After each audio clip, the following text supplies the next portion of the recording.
DSC మాకొద్దు మాకొద్దు mega DSC మాకొద్దు మాకొద్దు మెగా డిఎస్సి మాకొద్దు. స్పెషల్ డిఎస్సి కావాలి. స్పెషల్ డిఎస్సి నోటిఫికేషన్ విడుదల చేయాలి. విడుదల చేయాలి.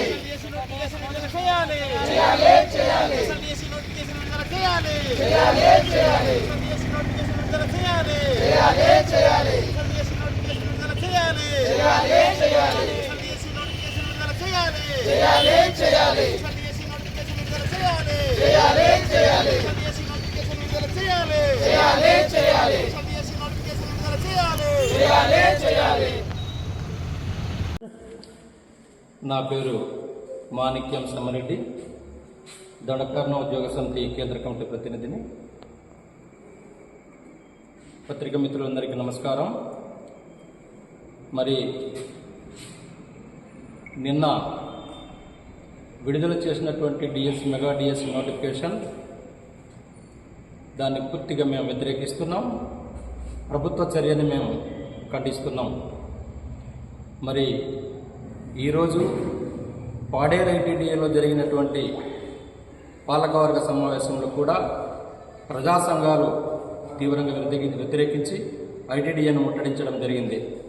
అంతేకాకుండా పాలకవర్గ సమావేశంలో అన్ని పార్టీల రాజకీయ ప్రతినిధులందరూ కూడా వ్యతిరేకించడం జరిగింది. మరి ఎప్పుడైతే జీవో నంబర్ 3 సుప్రీంకోర్టు రద్దు చేసిందో ఆ రోజు నుండి నేటి వరకు కూడా సర్వత్రా 2 తెలుగు రాష్ట్రాల్లో ఉన్నటువంటి ఆదివాసులు నిరసన కార్యక్రమాలు, బందులు నిర్వహించడం అనేటటువంటి జరిగింది. ఆ తర్వాత వచ్చినటువంటి సాధారణ ఎలక్షన్స్లో నేటి గౌరవ ముఖ్యమంత్రి గారు అరకువేలి వేదికగా, అదేవిధంగా శ్రీకాకుళం వేదికగా ఏదైతే జీవో నంబర్ 3 రద్దయిందో అట్లాంటి జీవో నంబర్ 3 తరహా మరో కొత్త జీవో మేము తీసుకొస్తామని చెప్పేసి ఎలక్షన్ సందర్భంగా ఆయన ప్రామిస్ చేయడం జరిగింది. మరి ఎప్పుడైతే ఆయన ప్రమాణ స్వీకారం చేస్తామన్నారో మొదటి సంతకం మెగా డిఎస్ మీద మేము పెడతామన్నప్పుడు మే 12వ తారీఖున ఆయన ప్రమాణ స్వీకారం, మే 10వ తారీఖున దండకారణ్య ఉద్యోగ సమితి, దండకారణ్య విద్యార్థి సమితి, Dandakaranya liberation organisation press meet పెట్టడం జరిగింది. కొత్త ప్రభుత్వానికి మేము సూచించాం. ఏదైతే మెగా డిఎస్సి మీద ఫస్ట్ సంతకం పెడతామంటున్నారో మేము స్వాగతిస్తున్నాం.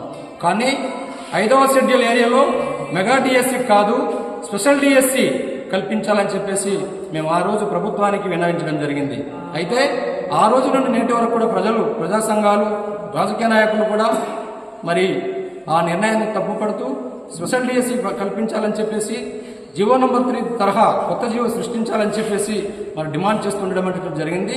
ఆశతో ఇవాళ మరి ప్రభుత్వం కొత్త జీవో తీసుకొస్తుందని చెప్పేసి ఆశతో ఎదురు చూడడం జరిగింది ఆదివాసీ నిరుద్యోగులందరూ. కానీ నిన్నటి నోటిఫికేషన్ మరి సర్వత్రా ఆదివాసీ నిరుద్యోగులకే కాకుండా ఆదివాసీ సమాజం అంతటి కూడా మరి గొడ్డలు పెట్టు లాంటి నోటిఫికేషన్ అని చెప్పేసి మా ప్రభుత్వ చర్య అని చెప్పేసి మేము దీన్ని తీవ్రంగా వ్యతిరేకిస్తున్నాం. ఈ సందర్భంగా నేడు సర్వత్రా ఆదివాసీ సమాజం, ప్రజా సంఘాలు, రాజకీయ పార్టీలు, ప్రజలందరూ కూడా ఈవేళ ఒక నిర్ణయాన్ని రావడం జరిగింది. మరి ప్రభుత్వానికి మేము చిట్టచివరిగా ఒక అవకాశం ఇస్తున్నాం. ఈ నెల 30లోగా రాష్ట్ర ప్రభుత్వం ప్రకటించాలి. 5వ షెడ్యూల్ ప్రాంతంలో స్పెషల్ డిఎస్సి అనౌన్స్మెంట్ చేయాలి, ప్రత్యేక నోటిఫికేషన్ ఇవ్వాలి. మెగా డిఎస్సి నుండి 5వ షెడ్యూల్ ప్రాంతానికి మినహాయింపు ఇవ్వాలి. లేని పక్షంలో మరి గతంలో మేము 24 గంటలు 48 గంటలు నిరవధిక బందులు చేయడం జరిగింది. కానీ ఇట్లా ఈరోజు అట్లా కాదు, నిరవధికంగా కొత్త జీవో సృష్టించేంత వరకు, స్పెషల్ డిఎస్సి నోటిఫికేషన్ ప్రకటించేంత వరకు నిరవధికంగా ఈవేళ బంద్ చేయడానికి ఆదివాసులందరూ కూడా సిద్ధమవుతున్నారని చెప్పేసి ఈ సందర్భంగా తెలియజేస్తున్నాం.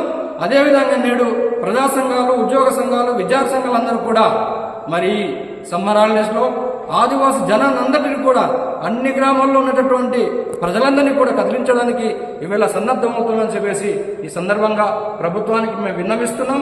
గౌరవ నారా చంద్రబాబు నాయుడు గారు దయచేసి మరి మీరు జోక్యం చేసుకుని వెంటనే స్పెషల్ డిఎస్సి నోటిఫికేషన్ విడుదల చేయాలని చెప్పి సందర్భంగా రాష్ట్ర ముఖ్యమంత్రికి మేము కోరుతున్నాం. ఇంకోటి సందర్భంగా మా ప్రజాప్రతినిధులకు మేము తెలియజేస్తున్నాం. ఎవరైతే ప్రస్తుతం ఎమ్మెల్యేలుగా ఉన్నారో, ఎవరైతే ఈవేళ మినిస్టర్లుగా ఉన్నారో ఆదివాసీ ప్రజాప్రతినిధులు ప్రతిపక్షంలో ఉన్నారు. మీరందరూ కూడా ఒక విషయం గుర్తుంచుకోవాలి. జీవో నంబర్ 3 రద్దు అంటే రేపు రానున్న ఎలక్షన్స్లో మెగా డిఎస్సిలో గిరిజన ప్రాంతంలో గిరిజనులకు గిరిజన ఉద్యోగాల్లో మరి పూర్తిగా కోత విధించి ఉన్నారు. మరి ఇది తీవ్రమైనటువంటి అన్యాయం. ఇది మరి గతంలో ఉన్నట్టుగా గిరిజన ప్రాంతంలో ఉన్నటువంటి గిరిజనులకు 100% ఉద్యోగాలు అన్ని రకాల డిపార్ట్మెంట్లో ఉద్యోగాలు కల్పించేటటువంటి పరిస్థితి ఉన్నా మరి ఈరోజు ఆ పరిస్థితి లేకోకుండా మెగా డిఎస్సిలో మరి విడుదల చేసినటువంటి పోస్టుల్లో కేవలం 6% గిరిజన ప్రాంతంలో కేటాయించడం అనేటటువంటిది ఇది దౌర్భాగ్యమైనటువంటి పరిస్థితి. కాబట్టి మేము యావత్తు గిరిజన ప్రజల పక్షాన మరి ప్రభుత్వం వాళ్ళకి హెచ్చరిస్తూ ఉన్నాము.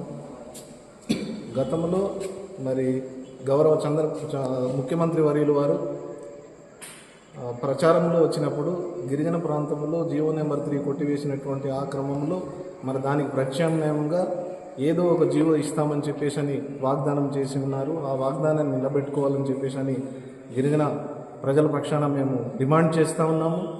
మరి రేపు డిఎస్సి పూర్తి అయ్యే క్రమంలో మరి ఏదో ఒక నిర్ణయం తీసుకోక ఉంటే కనుక ఖచ్చితంగా భారీ ఎత్తున మరి ఉద్యమం చేస్తామని చెప్పేసి మరి తెలియజేస్తూ ఉన్నాము.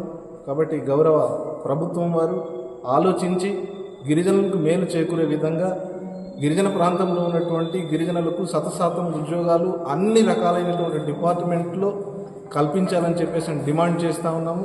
ఖచ్చితంగా మరి మీరు ఆలోచించి మరి గిరిజనులకు మేలు చేయాలని చెప్పేసి గౌరవ ప్రభుత్వాన్ని వారికి మేము కోరుతా ఉన్నాము. దీనికి అంటూ మీరేం డెడ్లైన్ చూస్తున్నారా? ఖచ్చితంగా మరి 30 తారీఖు లోపు ప్రభుత్వం వారు దీని మీద ఈ డిఎస్సి మీద ఒక నిర్ణయం తీసుకోకపోతే కనుక మరి యావత్తు గిరిజన ప్రాంతం అంతా కూడా దిగ్బంధం చేయటానికి మరి గిరిజనులు బిడ్డలంతా కూడా